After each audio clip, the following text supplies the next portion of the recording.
ராமனாகப்பட்ட நோக்கினா அவளை நோக்கினா காதல் பிறந்தது. அது போல மான்குட்டியாகப்பட்ட மான்குட்டி நானும் நோக்கினா அது என்ன நோக்கிடுச்சு, அது போல என்ன நோக்கிடுச்சு. இப்போ நினைச்சுக்கிட்டு இருக்கு இந்த மான்குட்டி ஆகப்பட்டது. பிடிப்பானா பிடிக்க மாட்டானா, தூக்குவானா தூக்க மாட்டானா, அணைப்பானா அணைக்க மாட்டான்னு நினைச்சுக்கிட்டு இருக்கு. ஒரு விஷயம் சொல்லிய கண்ணு ரெண்டு, கற்றோருக்கு 3 விழி. கற்றோருக்கு 3 விழில எந்த வகையில 3 விழி? அறிவு என்று சொல்லப்படுகிறா 3 விழி. படிச்சவங்க அறிவாளியா? படிச்சவங்க அறிவாளியா? எப்படி இல்லைன்னு சொல்ல முடியுமா? இல்ல படிச்ச, நான் கேட்கிறது புரியுதா இல்ல? படித்தவன் எல்லாமே அறிவாளியா? படிச்சவன் எல்லாரும் அறிவாளினா படிக்காதவங்களும் அறிவாளிதான். அதெல்லாம் நான் கேட்கல. படிச்சவன் எல்லாரும் படித்து கற்றோருக்கு சென்ற இடம்லாம் சிறப்பான சொல்றான். ஆமா, இப்ப நீங்க சொன்ன போட்ட கற்றோருக்கு 3வது அறிவு என்று சொல்லக்கூடிய விதி இருக்கு. அப்படிதான் உங்களுடைய வாதம். ஆமா, அதுதான் நான் கேட்கிறேன். கற்றோர் என்று சொல்ற படித்தவனுக்கு எல்லாமே அறிவாளியா? ஆமா அறிவாளிதான். நான் முட்டாள்னு சொல்றேன். எப்படி முட்டாள்னு கேட்டீங்க? ஆமா, படிச்சவன் பூரா முட்டாள் தானே. எப்படி முட்டாள்? அதிகம் படிச்சவன் முட்டாள். அதிகம் படிச்சவன் ஏன் முட்டாள்னு சொல்றீங்க? படித்தவர் அதிகமா படிச்சாங்க வச்சுக்கோங்களேன். ஒரு புத்தகத்தை படிக்கும் பொழுது அதிகமான ஒரு அதிகமா யாரெல்லாம் படிக்கிறாங்களோ புத்தகத்தின் வழி நடக்கணும்னு ஆசைப்படுவாங்களா? அப்படி நடக்கும் பொழுது அப்ப என்ன பைத்தியம் ஆயிடுவாங்க. அப்படி பைத்தியம் ஆயிட்டா ஒரு விஷயத்தை படிக்கிற மாதிரியே நடந்துக்கணும் அப்படின்னா அது கண்டிப்பா முடியாது. நடைமுறை வாழ்க்கை எப்படி போகிறதோ அதனுடைய பின்னோக்கி தான் நம்ம போறமே தவிர நம்ம ஒரு தனியா வாழ முடியாது. அப்ப எப்படி அவனுக்கு 3வது ஒரு விழி என்று அறிவு சொல்லக்கூடிய விழி? நீங்க படிச்சிருக்கீங்களா படிக்கலையா? படிச்சிருக்கேன். எனக்கு அறிவாளியா முட்டாளா? இருங்க வர்றேன். இல்லங்க படிச்சிருக்கேன். நீங்க அறிவாளியா முட்டாளா? முட்டாள வச்சுக்கவே. முட்டாள வச்சுக்கவே. எப்படி முட்டாள? அறிவாளி நாவுக்கு ஏமா நான் ஏமா அறிவா தன்னைத்தானே புகழக்கூடாதுமா? அறிவாளிங்கிற மக்கள் பார்த்து சொல்லணும், இல்லாட்டி அடுத்த பார்த்து சொல்லணும். நம்ம முட்டாள் தான். இன்னும் படிக்க வேண்டிய விஷயங்கள் நிறைய இருக்கு. படிக்க வேண்டிய விஷயங்கள் நிறைய இருக்கு. படிக்க வேண்டிய விஷயம் நிறைய இருக்குது. நான் இல்லைன்னு சொல்லல. இப்ப நீங்க சொல்றீங்க நீங்க அறிவாளியா முட்டாளான்னு கேட்டதுக்கு நீங்க முட்டாள் அப்படிங்கிறீங்க. ஒருவருடைய தன்மை இப்ப என்னைய பத்தி யாருக்கு தெரியும்? உங்களை பத்தி யாருக்கு தெரியும்? பெத்த தாய் தகவலுக்கு தான் பிள்ளைய பத்தி தெரியும். எப்படி எப்படி? தாய் தகவலுக்கு தான் தெரியும். அதுதான் இல்ல, அதுதான் இல்ல. பெத்தவங்களுக்கு தெரியாது நம்ம எப்படி அப்படின்னு. நம்மளோட எண்ணம் எப்படிப்பட்ட எண்ணம், நம்ம எப்படிப்பட்ட ஆளு அப்படின்னு வெளியில உள்ளவங்களுக்கு தெரியாது. தன்னுடைய மனசாட்சிக்கு மட்டும் தான் தெரியும். நான் யாரு, எப்படி இருக்கேன், எப்படி நடந்துக்கணும் அப்படின்னு ஏன் மனசாட்சி தான் தெரியும். இந்த உலகத்திலேயே அறிவாளின்னு சொல்றாங்க. இந்த உலகத்துல எல்லாம் தெரிஞ்சவங்களும் கிடையாது, ஒண்ணுமே தெரியாது. ஏன்னா கற்றது கை மண்ணல்லது குற்ற கலைமடந்தி ஓதுகின்றார் என்ன மெத்த வெறுமதியம் கூற வேண்டாம். எறும்பும் தந்தையால் என்சாலாம் ஆயக்கலைகள் 64 கொடுத்த கலைவாணி இன்னும் கற்று ஓடி கொண்டிருக்கிறாள்னு சொல்றாங்க. அப்ப எல்லாமே படிச்சு முடிச்சாதான் அறிவாளின்னு வச்சுங்களேன். எல்லாமே படிச்சு முடிச்சா அவன் அறிவாளி இல்ல, முட்டாளு. எல்லாத்தையும் படிச்சு முடிச்சா அவன் முட்டாள். அதைத்தான் நான் சொல்றேன். நீங்க எல்லாம் படிச்சாலா? படிக்கலையே, அப்புறம் எப்படி நீங்க முட்டாளுங்கிறீங்க? முட்டாளுங்கிறது நிறைய விளக்கம் சொல்லலாம். ஒண்ணுமே தெரியாம முட்டாள் தான் சொல்லுவான். ஒரு வேலையை செஞ்சுட்டு வரங்க செய்யாம இருக்கணும் முட்டாள் தான் சொல்லுவான். ஒண்ணுமே படிக்காதவனே முட்டாள் தான் சொல்லுவான். தப்பா பேசுறீங்க. ஏன்னா நீங்க ஒரு தமிழை தமிழை எல்லாரும் பேசலாம். தமிழுக்கு எதிர்ப்பு மொழின்னு ஒன்று இருக்கு பாத்தீங்களா? இப்ப இன்பம் அப்படின்னு வச்சுங்களேன், துன்பம்னு ஒரு எதிர்ப்பு. இரவு பகை, லாபம் நஷ்டம், அப்படிதான் பள்ளம் அப்படி சொல்லுவோம். அறிவாளின்னு சொல்றீங்கன்னு வச்சுங்களேன், அறிவாளிக்கு எதிர்ப்பு தான் என்ன? அறிவாளிக்கு எதிர்ப்பு முட்டாள் தான். தப்பு. இலக்கணம் படிச்சிருக்கீங்களா? இல்ல, அறிவாளிக்கு எதிர்ப்பு என்ன சொல்லுங்க? நிகண்டு படிச்சிருக்கீங்களா? அதெல்லாம் படிச்சிருக்கோம். அது அறிவாளி அப்படின்னு வச்சுங்களேன், அறிவாளிக்கு எதிர்ப்பு தான் அறிவாளி அப்படின்னு சொல்றாங்க. அறிவு அற்றவன் தான் வரும்.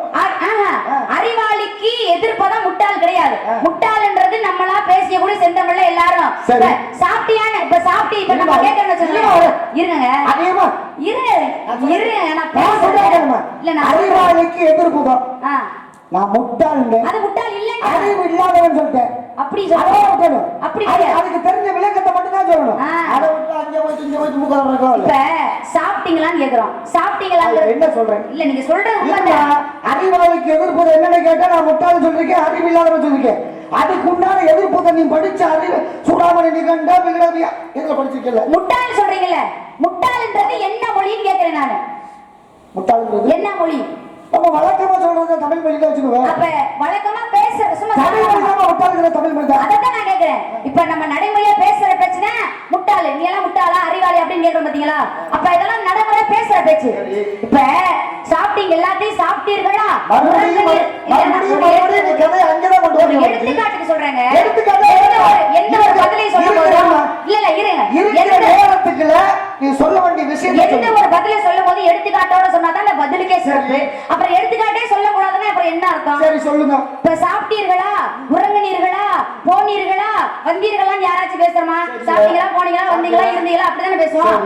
அது மாதிரி பேசக்கூடிய ஒரு சொற்கள் சொல்லுதான் முட்டாள் அப்படி, அறிவாளிக்கு முட்டாள் அப்படின்னு. ஆனா அறிவாளிக்கு உண்மையான விளக்கம் என்ன அப்படின்னா அறிவிழி தான் விளக்கம். அறிவிழி. அறிவாளிக்கு எதிர்ப்பது என்ன? அறிவிழி. தமிழ் வார்த்தை ஒரு வார்த்தை. ஆமா. எத்தனை இருக்கு? அது 90 அர்த்தம் இருக்கு. நீ படிச்சது ஒண்ணா இருக்கு, நான் படிச்சது ஒண்ணா இருக்கும். இதான் உண்மை. இருமாறு தமிழ் வார்த்தை ஒண்ணுதானே? ஆமா. வார்த்தை ஒண்ணு தமிழே இல்லங்கற நான். சரி, நீ எதிர்ப்பதமா வச்சுக்கோ. எதிர்ப்பதம் ஒண்ணு, நீ படிச்சது ஒண்ணா இருக்கும், நான் படிச்சது ஒண்ணா. படிச்சிருந்தா தாங்க இருக்கும். அப்ப முட்டாளுக்கு விளக்கலங்கறியா? முட்டாளுக்கு என்ன விளக்கம்? எந்த புத்தகத்துல இருக்கு? எந்த புத்தகத்துல இருக்கு? எந்த புத்தகத்துல? எந்த புத்தகத்துல இருக்கு நீ படிச்சது? தமிழ் நிகண்டுல போய் படிச்சு பாருங்க. தமிழ் நிகண்டு போய் படிச்சு பாருங்க. முட்டாளாக இருக்கு. இல்ல படி. நீ எப்படி சொல்ற? எப்படி சொல்ற? நானா இல்லன்னு சொல்லிருக்கலாம். அறிவாளிக்கு எதிர்ப்பு ஒரு நல்ல விஷயத்தை ஏத்துக்கிறதுக்கு என்ன வழி? நான் தப்புன்னு பேச நீ சொன்ன விஷயத்தை நான் ஏத்துக்கிட்டேன். அவ்வளவுதான், விட்டுருங்க. நீ படிச்ச, நான் ஒரே விஷயமா சொல்லிட்டேன். நீ படிச்சதுல ஒண்ணு இருக்கும், நான் படிச்சதுல ஒண்ணு இருக்கும். அறிவாளிக்கு எதிர்ப்பு அறிவிலிங்கிறது நீ படிச்சு நான் ஏத்துக்கிட்டேன். சரி, எந்த புத்தகத்துல இருக்குன்னு சொல்றேன்ல? எந்த புத்தகத்துல? இல்ல எந்த ஏன் ஏத்துக்கிற பக்கம் உனக்கு இல்ல? எதுக்கு நான் ஏத்துக்கணும்? ஏன் ஏத்துக்கணும்? அப்ப நீ சொல்ற நான் எப்படி ஏத்துக்கணும்? இருந்திருந்தா தானே ஏத்துக்கணும். சொல்றது நான் எப்படி ஏத்துக்கணும்? அப்படி இல்லங்க. அறிவாளிக்கு எதிர்ப்பு அறிவிலி தான். முட்டாள் எப்படி சொல்ல முடியும்? நான் படிச்சதுல முட்டாள் தான் இருக்கு, அறிவு இல்லாதவன் தான் இருக்கு. நீ படிச்சதுல உள்ள இருக்கலாம். அறிவு இல்லாதவன் ஒரு விஷயத்தை, ஒரு தமிழை, ஒரு வழக்கமான மொழியை பேசுகின்ற போது அவனுக்கு கற்பனைக்கு தெரிஞ்சவாறு அவன் எழுதியிருப்பான். என்னுடைய கற்பனைக்கு தெரிஞ்ச நான் படிச்சதை நான் சொல்ல முடியும். நீ படிச்சது நீ சொல்ற. நியாயம், தர்மம் ஒரு விஷயம் வச்சுக்க. ராமாயணத்தை எழுதுனாரு. ராமாயணத்தை எழுதுனாரு எந்த மொழியில கேக்குறீங்க? தமிழ் மொழியில எழுதினாரு, சமஸ்கிருதத்தில் எழுதினாரு. தமிழ் மொழியில் எழுதுனது ஒட்டப்புத்தர் எழுதினாரு. சரி. சமஸ்கிருதம் எழுதுனது அழகுபடுத்தி, தமிழை அழகுபடுத்தி எழுதினாரு. இது தமிழை அழகுபடுத்தி நம்ம படிச்சுட்டு இருக்கோம். கம்ப ராமாயணம் சொல்லுவோம். கம்ப ராமாயணம். ராமாயணம். வால்மீகி எழுதிய ராமாயணத்திலே சீதையை சிறையெடுத்து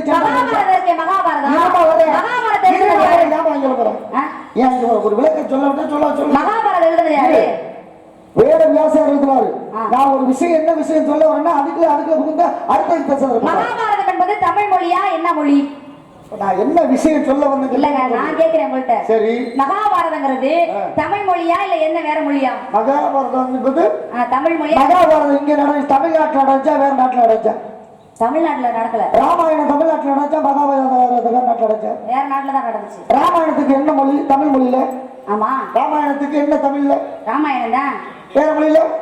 வேற மொழியில சமஸ்கிருதத்துல இருக்கு. சமஸ்கிருதத்துல என்ன மொழி? சமஸ்கிருதம்ல ராமாயணம் சொல்லுவோம். அதே மாதிரி கம்ப ராமாயணத்தை தான் முன்பே சொல்லுவோம். அதுக்கப்புறம் பார்த்தா சம்பூர்ண ராமாயணம். ராமனுக்கு தமிழ்ல பேர் என்ன? ராமனுக்கு தமிழ்ல பேர் என்ன? ராமனுக்கு தமிழ்ல ராமன் தான் பேரு. எந்த புத்தகத்தை படிச்சா நீ?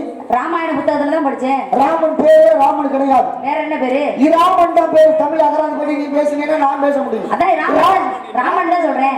இராமன் தான் வரும். தமிழ் அகராதி படி என்னால பேச முடியும். தமிழ் அகராதி படி ராமாயணம் என்று சொல்ல முடியும். ராமாயணத்துக்கு தமிழ்ல வராது. ராமாயணம் தான் இருக்கும். மைக்க வச்சு தள்ளி ராமாயணம் தான் இருக்கும். உங்க கையை ஒரு குற்றம் கண்டுபிடிச்சா ஒரு வார்த்தையில பேசுறது எத்தனை குற்றம் வேணாலும் கண்டுபிடிக்கலாம். இப்ப வெற்றிலைன்னு சொல்றோம். வெற்றிலைன்னு நம்ம எழுதுவோம். வெற்றிலையை வெற்றிலைன்னு பேசுவோமா? என்னன்னு பேசுவோம்? வெற்றிலைன்னு பேசுவோம். ஆமா. அது மாதிரி எழுதுற பொழுது எப்படி எழுதணும்? வெற்றிலை அப்படின்னு எழுதுவோம். எந்த முட்டாளாவது இப்ப நீங்க சொல்றீங்க, இப்ப நீங்க தான் சொன்னீங்க எழுதுற பொழுது வெற்றிலை தான் எழுதுவோம், சொல்ற பொழுது வெற்றிலை தான் சொல்லுவோம். ஆமா. அது என்ன சொல்ல முடியும்? ராமாயணத்தை சொல்லுகின்ற பொழுது ராமாயணம் என்ன கேட்டேன்? யாராவது பேர் என்ன? ராமாயணத்தை கேட்டேன். ராமன் தான் நீ சொன்ன. ராமாயணம் தான் போட்டுக்க. ஈனாட்டே முதல்ல போட்டுருக்கோம். எப்படி?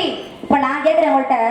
இப்ப ராமன் சொல்றீங்கன்னு வச்சுங்களேன், ராமன்றத வந்து இராமன் சொல்லுவீங்களா இல்ல ராமன் சொல்லுவீங்களா? நீங்க சொல்றது வந்து ராமன் தான் சொல்லுவோம். அப்ப எப்படி நீங்க இராமன் அப்ப எழுதி காமிக்க சொல்லுங்க. உச்சரிப்பு வந்து எழுதி காமிக்க சொல்லுங்க. அப்ப ராமனை எழுதி காமிக்க சொல்லுங்க. நான் எழுதி காமிக்க சொல்ல நான் அழகா ராமன் தான் எழுதி காமிப்பேன். ராமன் எப்படி எழுதி சொல்லுங்க?